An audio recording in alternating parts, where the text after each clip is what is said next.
let's move on to the position predictions for KKR. I'm going to start with Noor. Noor, where are they finishing? I think, well, I said SRH would finish four. I think it's going to actually be between KKR and SRH. So one of out of the two of them, I think KKR is more likely to finish four because Yeah. just of their finishing power. Kabir? And if Andre Russell's shoulder is still intact, it'll be good. Yeah, I think four as well. I think they'll just sneak in to the playoffs. Yeah, I feel like there are a few gaps in the lineup, but they've got so many star players and they've got Andre Russell. So I feel like they'll just sneak into the playoffs. Yes, I think it's the same for me. I think they will finish fourth. Uh, I I had Kings 11 Punjab kind of fighting for fourth and fifth with them. I think I said that in the Kings 11 podcast as well. So I definitely think it's going to be between them. I think they will probably just edge it just purely based on that 4-5-6 that they've got, because they can win you chases of literally no amount of runs is safe in the last 5 overs, because with those guys, if they get going, especially Russell, he can hit you for 20 and over for 4 or 5 overs if he's really in the mood.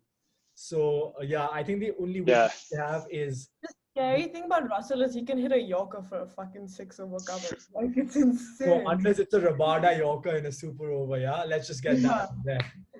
So Yeah, but a genuine, like, decent paced Yorker, he can just thrash. yeah, so so I'd say that it really is going to come down to, because the Indian fast bowling is very inexperienced. It's going to be about how they stand up, because I mean, at the end of the day, we've seen with RCB, you can score as many runs as you want, but if you don't have the bowling to defend it, then it can lead to problems. And they've got Cummins, and when they've got good spinners, obviously, in Kuldeep, and David He's been saying that Kuldeep's in the form of his life and all. So let's see whether that's true.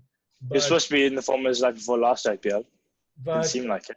but let's I if they can, if even one of the young Indian pace bowlers can stand up, hopefully Nagar Koti, then I think they'll make four for sure. Can I Yeah. just say something about Kuldeep now that you brought him up?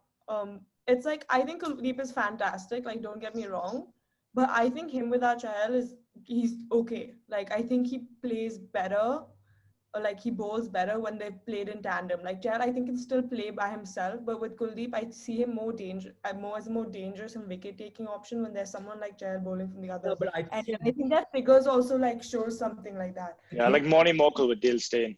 No, it's Yeah. definitely Or true the that other way around. I think Kuldeep on his own is not a wicket-taking bowler.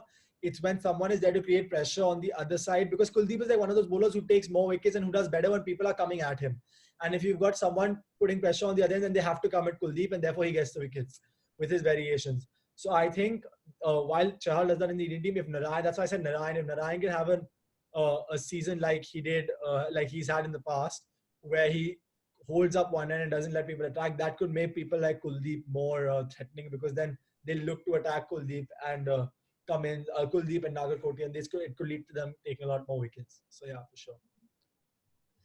Yeah. I think yeah, Kabir, final comment. I was just gonna make a little comment about, like, so this, with full transparency, we were recording the Chennai podcast earlier, and I've got both of them on my like big board as I'm looking through the teams, and they're almost like complete opposite teams in terms of the ages of the players and like the kind of pace you'd expect these batsmen to bat at. Like when you have the top 4, top 5 of Chennai, and you compare to the top 4, or say the top 6 of KKR, the strike rates, I haven't checked the stats, but the strike rates, the guys in the KKR team must be on average like 15 runs higher than the Chennai ones. Yeah, I It's guess. crazy. I mean, you look like Narayan, Tripathi, like these guys who smack the ball, like Karthik, Russell, Morgan, Gill. Can't Compared compare to, like, Russell to anyone, bro. I Russell. know, fine, okay, let's count Russell out, right? Say like Karthik, Morgan, so like Gill, Tripathi, Narayan, compared to like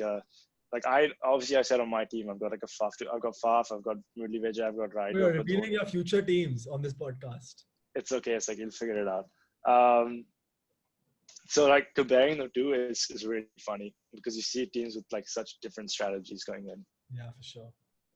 Okay, so I think that wraps up all Does the the team conversation. have a strategy, or do they just try to make a team out of whatever they have? Who?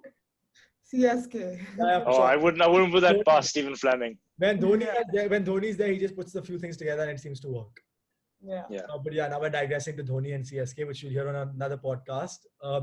But I think that's all we had to talk about for Kolkata Knight Riders. And if we have any Kolkata Knight Riders fans who watch this podcast and want to get involved, because we need some of you to like give your views, you can definitely like DM us on Instagram or even comment on one of our videos. We will definitely reach out to you. But yeah, like, share, subscribe, and comment on this video. And we'll see you tomorrow for another podcast, which I think is Sunrisers Hyderabad. So yeah, see you. See you guys. See you.